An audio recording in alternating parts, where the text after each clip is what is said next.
Bonjour tout le monde! Bienvenue dans la zone Impact Leadership. Mon nom est Eric Guittard, formateur en vente et en leadership. Cette semaine, on parle de culture d'entreprise. La zone Impact Leadership, c'est pour toi, entrepreneur ambitieux, conscient que de devenir un meilleur leader te permettra de créer une culture d'entreprise à l'intérieur de laquelle tes employés et ton entreprise vont s'épanouir et briller tout en faisant une réelle différence dans la communauté. À chaque épisode, on traite de leadership, de culture d'entreprise et de communication dans le but de devenir un meilleur leader et de créer une équipe gagnante dans ton entreprise. Je te remercie d'investir quelques minutes avec moi aujourd'hui. Let's go!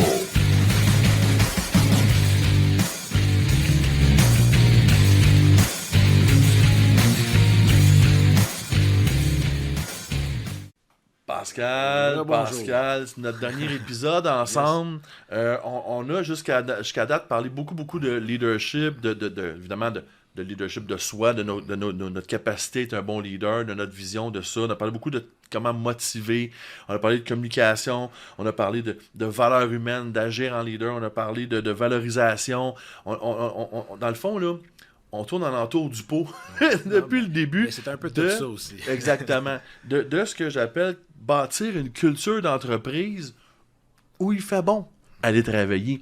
Fait que, puis ça, mais je pense vraiment que c'est la voie 2022 et à suivre, de vraiment être capable de culture. On parle vraiment de culture d'entreprise. On parle plus juste de je m'en vais travailler à ma job. Exact.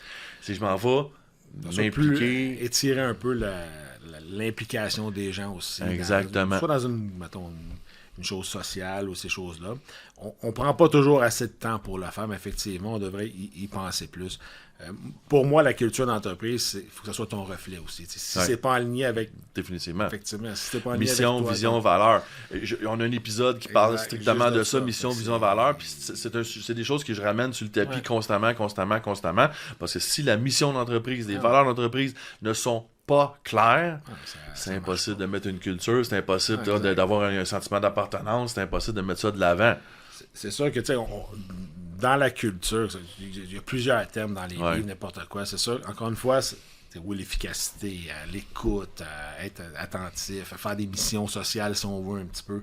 Mais tout ça fait en sorte que la culture, plus que tu as une belle culture, je pense que ta chimie, ton équipe, tout va être beaucoup plus stable, puis tu vas avoir plus de succès aussi, parce que tout vient, on est en affaire pour ça aussi. On est en affaire pour avoir du succès, puis faire des sous, même si c'est...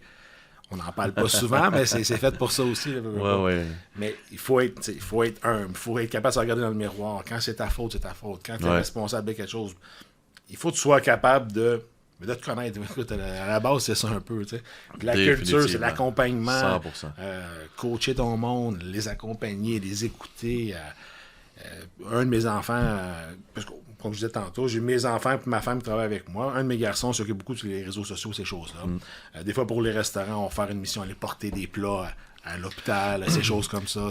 Justement, écoute, j'aime ça. Tu me dis ça, là, puis moi, les poils m'adressent ses bras parce que c'est quelque chose qui est très, très cher à mes yeux. L'implication sociale au niveau des entreprises. Et ça, on voit depuis une dizaine d'années beaucoup d'activités de team building. Là. C'est la mode. On va s'amuser. Ouais, on va s'amuser, exactement. Ce qui est quand même très le fun parce que on sort du cadre de l'emploi pour aller s'amuser.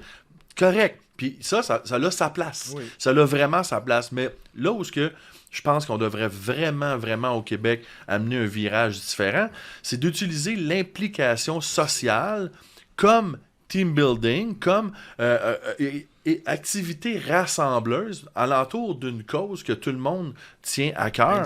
C'est à ce moment-là, je pense qu'on vient de multiplier par 1000 le fait que les employés se sentent encore plus impliqués, fiers d'eux-mêmes. L'impact est réel, puis est direct, puis effectivement, ça revient toujours à la même affaire, c'est tes valeurs aussi, puis la culture d'entreprise. Mais quand tes employés voient que tu as les valeurs encore à la bonne place, c'est plus facile de participer pour eux, puis de s'impliquer dans ton entreprise. Et ça l'attire communément les autres. Parce que là, ces gens-là, ces employés-là, c'est plus facile de dire « Hey, viens travailler avec nous autres chez nous ». ça marche à un autre niveau. Là. On aide, on a du fun, on travaille ensemble. Le recrutement passe par là aussi. Parce que tu peux faire du recrutement, mettre des posts n'importe où, mais le recrutement vient par les gens qui sont déjà à l'interne, qui vont avoir des amis, qui vont avoir la famille, n'importe quoi. C'est de rassembler ces gens-là qui vont vouloir participer aussi dans ton entreprise. Hein.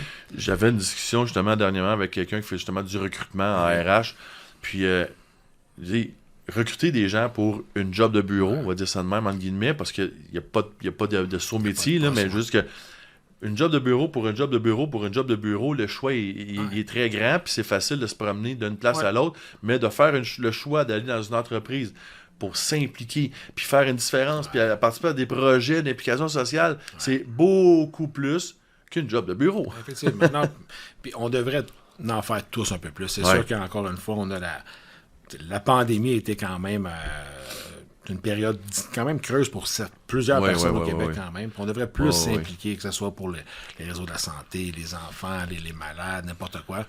On peut faire une différence pour ces gens-là. Souvent, on y pense pas, on minimise un petit peu, mais l'impact que ça peut faire sur une petite anecdote bien, sans dire niaiseuse, mais en fin de semaine, peut-être 2-3 fins de semaine, il y a un jeune, mettons, ils n'ont pas les facultés différentes, mais tu sais, avec une paralysie ou n'importe quoi, il vient, il fait ses 18 ans, mais on l'a fait sentir comme le king cette soirée-là, la fête, monter sur le bar, danser. Je pense que c'était la plus belle journée de sa vie. On a fait une différence dans cette vie de ce petit garçon-là. Ça coûte absolument rien. C'est juste de le faire, d'y penser, mettre ta attention là-dessus. Ça change. Puis même tout le staff a participé à ça. Ça a été quand même une belle implication. C'est quelque chose qui arrive sur le tas.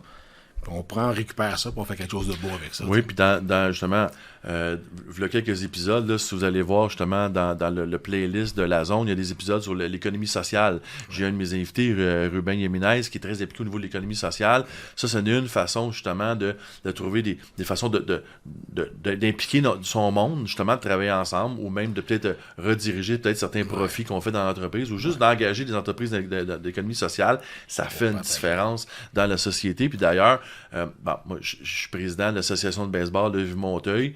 On en parle de bénévolat. Ça fait des années que je coach au hockey pour baseball. Puis je suis président de l'association, et ainsi de suite. J'étais directeur. Puis bon, j'ai impliqué à gauche et à droite. Puis souvent, les gens me demandent comment tu fais pour faire tant de choses.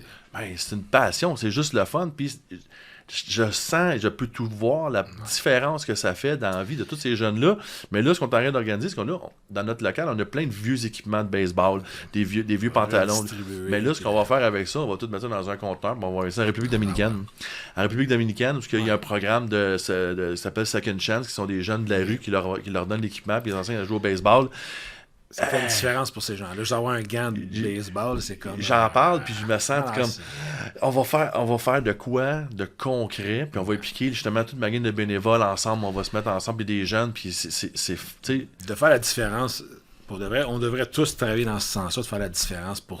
À chaque jour, faire la différence pour une personne. Ouais. C'est peut-être un défi, quelque chose, mais faire une différence pour une personne...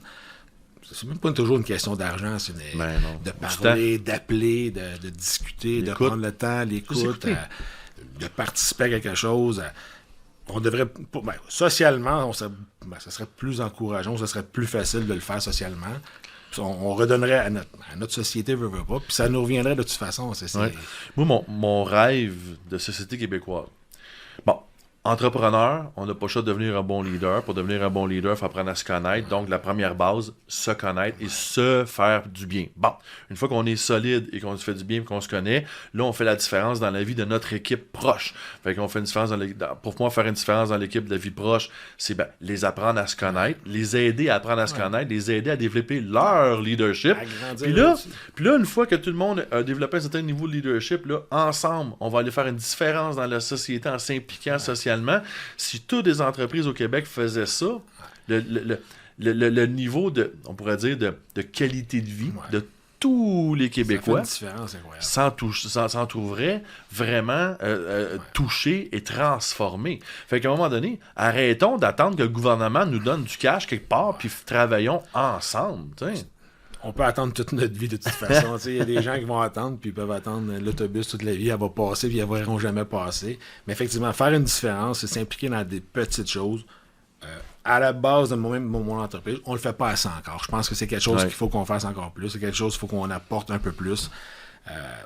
Puis c'est effectivement, ça rallie les troupes. On revient, on parle toujours les mêmes affaires. L'assistance sentiment d'appartenance. 100%. Ça rallie tout ça ensemble. Mais, 100%. Il faut donner. C'est important de donner aux gens. Puis j'ai donné toute ma vie. J'en donne encore. Je suis un gars bien bonasse dans la vie.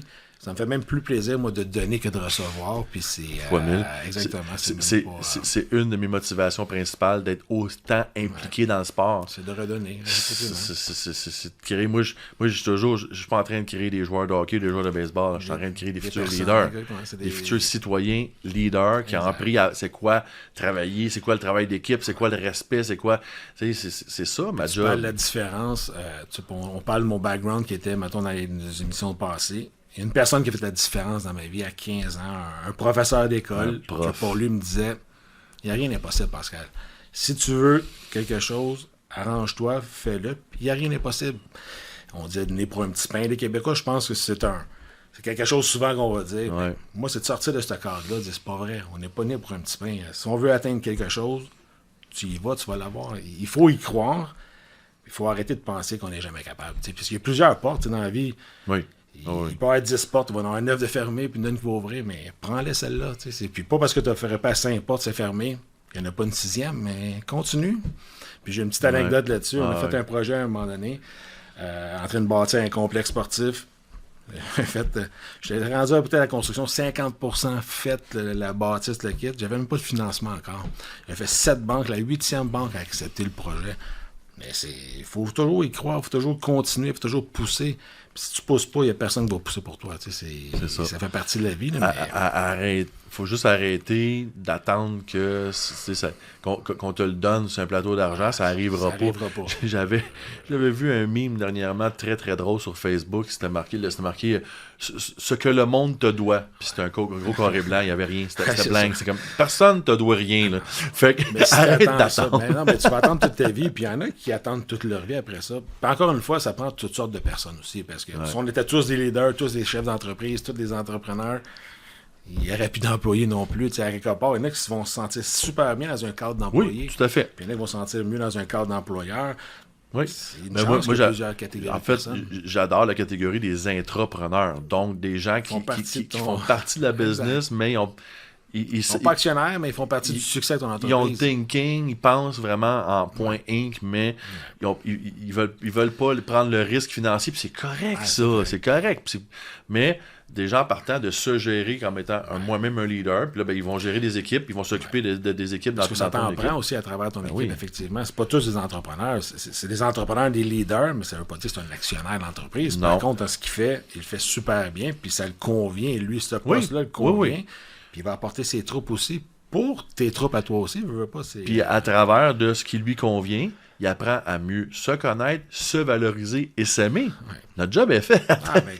Notre job est fait. Tout part de là aussi. Puis on disait tantôt, si tu as le goût d'être ravi, n'importe quoi. Juste le matin, si tu as envie de te lever parce que tu t'aimes toi-même. Tu veux dire, y a-tu quelqu'un de plus que toi-même qui peut dire le matin, hey, je t'aime? Et si tu attends que toujours quelqu'un te dit t'es beau, t'es ci, t'es ça, tu vas attendre toute ta vie, tu veux pas m'emmener. Tu te lèves le matin, puis tu y vas, tu fonces, puis tu sois fier de ce que tu fais. Tu vas faire des erreurs aussi, mais l'erreur est humaine aussi.